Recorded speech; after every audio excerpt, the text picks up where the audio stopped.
In the Fox article, Think Like an Olympian, one of the main metaphors that stood out to me was the mind is something that you can train like the body. And this article explains that elite athletes don't only rely on their physical abilities, but also the mental. And they develop these mental skills like visualization, goal setting, positive self talk, and routines through constant and consistent practice. This frames the mind as something that we can be strengthened and grow over time and improve instead of rather just something people simply are born with. The metaphor has several entailments, and if the mind is like a muscle, then it becomes stronger with repetition and practice.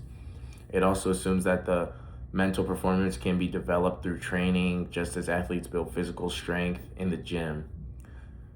Mistakes are no longer signs of failure, and instead they just become opportunities and lessons and learning and how you can improve. This metaphor also suggests that anyone, not just Olympians, can develop better focus and confidence by practicing these mental skills.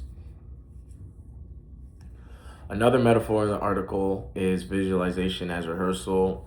Athletes are usually encouraged to practice their performances mentally before they actually compete, and this can compare to the brain as a place where you can rehearse success before stepping onto the field or stepping onto that action that you're about to do. Um, the implication of the imaging success prepares both the mind and the body to perform more confidently under pressure. And instead of waiting for confidence to appear, athletes actively build it through mental practice.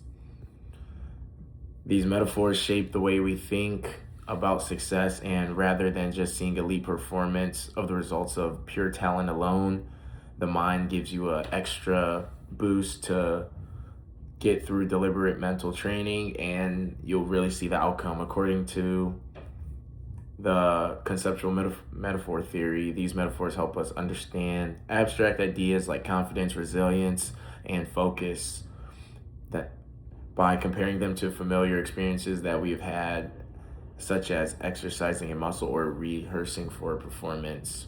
As a result, the article persuades readers to use mental skills more and think of them that they are just as trainable and important as physical skills.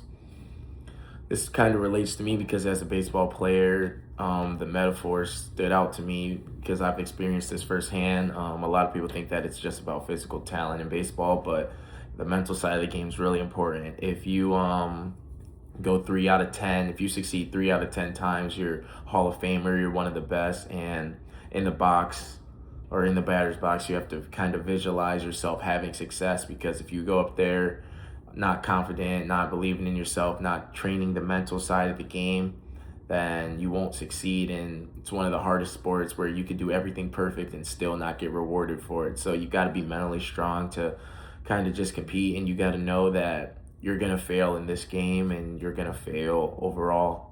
And you just got to learn from each of those failures, and you can't let it get to you, and you just got to keep going and being the best that you can be. It's just like lifting weights and how they make you stronger. Training the mind will get stronger and you'll see the results.